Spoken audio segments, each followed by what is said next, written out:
Hey, welcome back, Foodcast listeners. How are you? Well, I'll Happy speak for me and say that I'm doing great. Oh, I love to hear that. I do. Happy almost end of summer I week. know. Crazy. It has been so fast. You know, some years it flies, and this year it did. Which is I blink. funny considering all the changes that happened. Like you didn't do softball of summer. We'll talk about that in a second. But there's a lot of traveling for both of us, and it just Yeah. went fast. I was between work travel, family travel, and actually I didn't do any like super fun travel. You came to me, that was fun. Yeah. Mhm. All right, so let's talk about. I know we mentioned it on the when you did come to see me, but what did you do in your time where you didn't have summer of softball?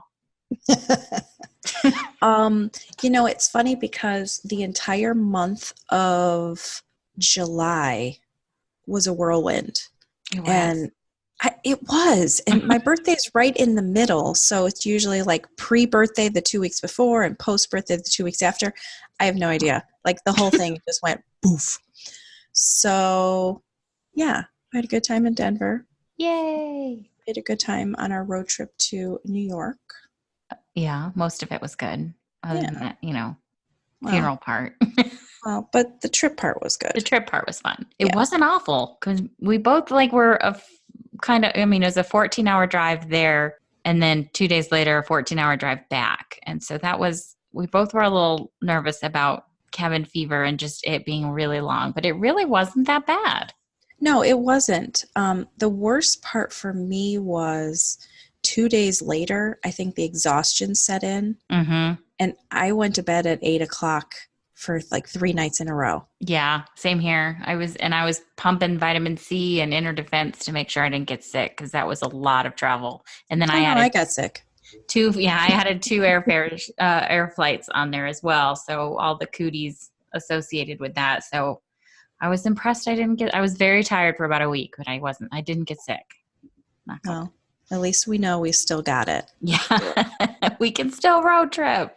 Exactly, exactly. And part of it was through Canada, and that was kind of cool because neither one of us had done that in a while. We stopped at Niagara Falls and took some pretty pictures. Yes. And And enjoyed all that Canada has to offer. for the 2 hours that we I.e., were there. maple syrup. That's true. We did come back with some Canadian maple Oh, syrup. yeah. Good stuff. Mm-hmm. So I would like to segue then with maple syrup. What's it good on? It's good on pork. It is good on pork. So where do you get your pork? Great segue. I actually, a couple years ago, and if you go back to some of our pictures and blog article, and we'll link to it, I bought half a hog from a farmer up in Denver. And it was very interesting because you bought it in, I guess it was like the mid to early fall. And then, but the pigs were young. And so it didn't get harvested until the spring. I don't know. I'm trying not to be awful.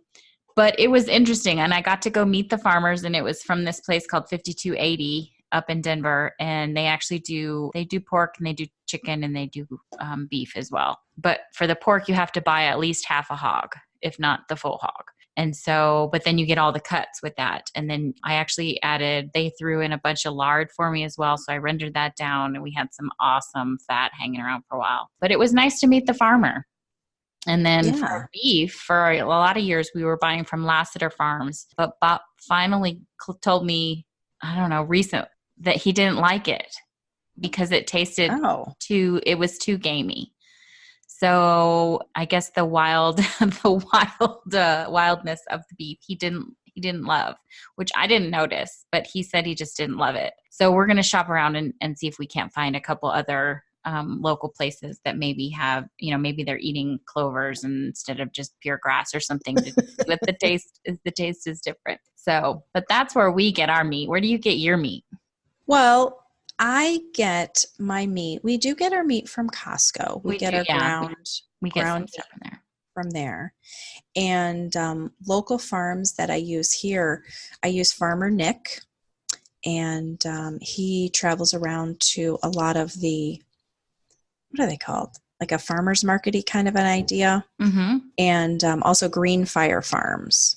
They both will be at local places and they'll deliver to you, which is great. Ooh, So if you sign that's up great. for, several months of food deliveries, then you can say what you'd like. So, I want to have 5 pounds of beef and 10 pounds of pork and whatever else. So they can have that brought right to your home or workplace. That's handy. Yeah. And one of the really cool things is we get our turkey delivered from the farmer too. Oh, just in time for Thanksgiving. Yeah, so that's awesome. I actually asked for it one year a little bit early, and the farmer was funny. He goes, "Yeah, I can't get it to you then." I said, "Well, why?" He goes, "Well, they're still running around." They're not ready. So I'm like, "Oh, I get it. It's actual real meat." Right. They're planning on the delivery date for Thanksgiving and Yeah, yeah. right from the critters. Yeah. So And it's funny, I have to tell you this story. So I keep seeing these ads on TV, magazines. I even saw one on a billboard on the way to the airport for this natural brand. I'm air quoting natural brand of lunch meat. I mean, I just think about meat. Shouldn't it all be natural? right. I mean, I guess that part's the up for discussion part. I don't know. Wait, before you go on, I have another one too that irks me because most of the chicken ads you see on TV and stuff, they're all never antibiotics. Well, it's against the law. So they not be. Well, isn't the thing with milk too, the RSBT or Um, I the don't know. letter?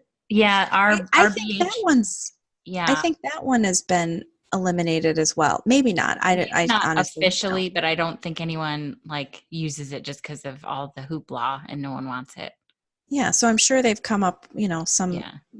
sketchy farmers have come up with something else to put Yeah, in it's true. instead. I, so So I back to actually, natural. yeah, so I did a little bit of research on this because I'm like, I don't get why we're advertising that meat is natural because that seems bizarre to me. So the U.S. Department of Agriculture says that when it comes to meat and poultry, the term natural means only that the product has no artificial ingredients and has been minimally processed. Again, So for a chicken breast, I would hope that. But it doesn't regulate anything in terms of the use of antibiotics, hormones, or preservatives. yeah, and if you So, especially if you buy stuff from the grocery store when you turn over that package of vacuum sealed whatever, and there's usually it's been injected with water or at the very least water, salt, and spices, and I'm using air quotes there. yes, yeah, it's crazy. So there was actually a recent lawsuit with Hormel where a company executive said that the same pigs used for Spam were also used in their natural choice pork products. So those pigs are given Aww. antibiotics and they rarely see the sunshine, if ever. Aww. I know. So I don't get how Spam and natural choice products are the same quality, but they are. There you go. You've been, Well, they're both quote unquote natural. yes, they are. It's really sad to me. And it It, again goes back to the fact that food manufacturers, distributors can tell you anything that they think you want to hear to make their products seem better, but they can't lie to you. But being ethical, it's optional. it rides the line. It's crazy because where I work, being ethical is actually one of the things you have to be. Ditto for my work. So it's sad to me that other places are not. But Yeah. And I think just because you and I have been doing stuff like this so long, we kind of, it's a duh. Why wouldn't you be ethical? Everyone should be ethical because that's of what we're used course, to. But no, not if it comes to money. I know that's sad. Yeah. So most animals raised for meat in the US, just general meat that you would buy at a grocery store, those animals spend their lives indoors in very tight quarters and they get routine antibiotics and sometimes growth enhancers. Well, here's the kicker too with the antibiotics. If they were allowed to just roam over great pasture and have a lot of space, they wouldn't necessarily need the antibiotics. The reason they have to pump them through is because they're so tight that if anyone gets sick, they're all going to get sick. Yeah. I mean, think Yeah. about kids at school. One Right. kid gets sick, Exactly. the whole classroom's sick. Right. Exactly. Same idea. I know. So this is why the P and the H of the food: avoid conventional meat, conventional eggs, conventional dairy, because you just don't know what you're getting. I also did a little bit more research and just to get the definitions of things. So grass-fed, in terms of meat, means that the animal ate only grasses and forages, like hay, for the length of its life, starting when it was weaned off its mother's milk. So that label is regulated by the USDA, but grass-fed does not determine whether the animal had antibiotics. Mm. Right. What's the difference between that and pasture raised?